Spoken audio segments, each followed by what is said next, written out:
Selanjutnya, di video ini akan membahas tentang pertanyaan terakhir atau yang nomor 3 dari mata kuliah Metodologi Studi Islam sebagai bentuk syarat ujian akhir semester 6. Pertanyaannya, bagaimana pandanganmu tentang wacana penerapan syariat Islam secara kafah di Indonesia dan ketidakharmonisan antara kelompok Islam baik yang moderat, puritan, maupun liberal? Jelaskan pandangan tersebut disertai dengan data sejarah dan solusinya.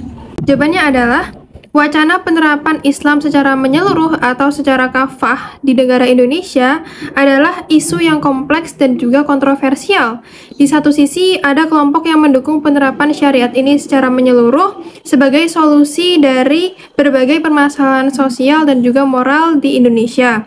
Namun, di sisi lain, ada kelompok lain yang khawatir bahwa penerapan syariat Islam secara kafah dapat mengancam kebinekaan dan hak asasi manusia di negara yang beragam ini. Kemudian untuk data konteksnya, yang pertama dilihat dari sejarah dan juga konstitusinya.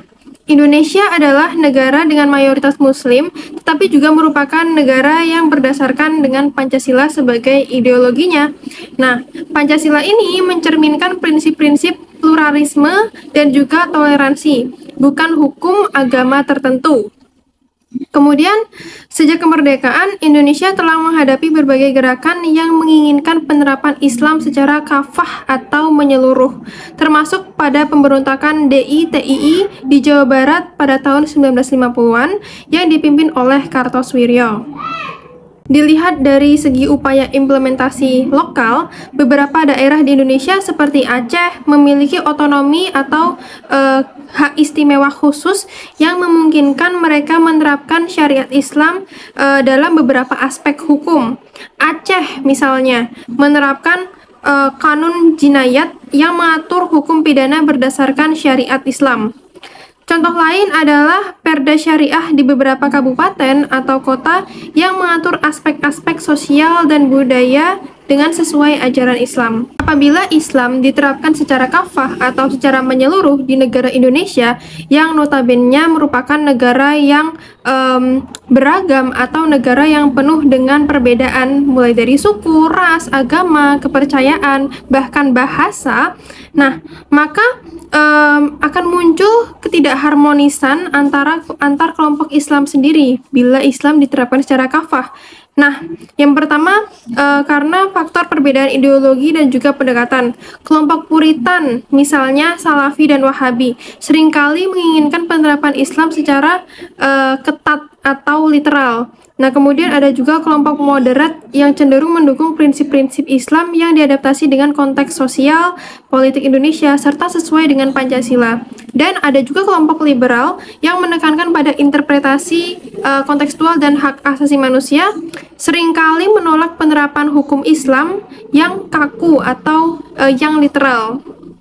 Kemudian juga ketegangan dan konflik dapat terjadi. Perbedaan pandangan ini kadang-kadang mengarah pada ketegangan konflik baik dalam bentuk wacana publik maupun aksi-aksi dan kekerasan, misalnya aksi-aksi FPI atau yang seringkali berkonfrontasi dengan kelompok-kelompok lain. Lalu solusinya apa sih untuk mengatasi ketidakharmonisan tersebut apabila terjadi? Nah, yang pertama bisa dilakukan dialog inklusif. Fasilitas dialog antar berbagai kelompok agama Islam untuk menemukan titik temu dan mengurangi kesalahpahaman. Pemerintah dan organisasi masyarakat sipil dapat berperan sebagai mediatornya. Kemudian ada pendidikan dan juga penyuluhan. Mempromosikan pendidikan yang mengajarkan toleransi dan pluralisme serta pemahaman yang lebih mendalam tentang nilai-nilai Pancasila dan syariat Islam yang rahmatan lil alamin atau rahmat bagi seluruh alam. Dan yang ketiga, bisa juga dengan mengadakan kebijakan yang adil dan juga inklusif. Kebijakan pemerintah harus adil dan inklusif, tidak memihak pada satu kelompok tertentu. Kemudian implementasi hukum juga harus menghormati hak asasi manusia dan keanekaragaman budaya serta agama. Kemudian yang keempat, bisa dengan peningkatan kesejahteraan sosial. Banyak ketegangan terjadi akibat ketidakpuasan sosial dan juga ekonomi. Meningkatkan kesejahteraan ekonomi dapat mengurangi ketegangan dan radikalisme. Dan yang kelima, ada memperkuat komitmen terhadap Pancasila sebagai dasar negara dan menjamin kebebasan beragama dan keadilan sosial. Ini termasuk memastikan bahwa interpretasi dan penerapan hukum agama tidak bertentangan dengan prinsip-prinsip Pancasila.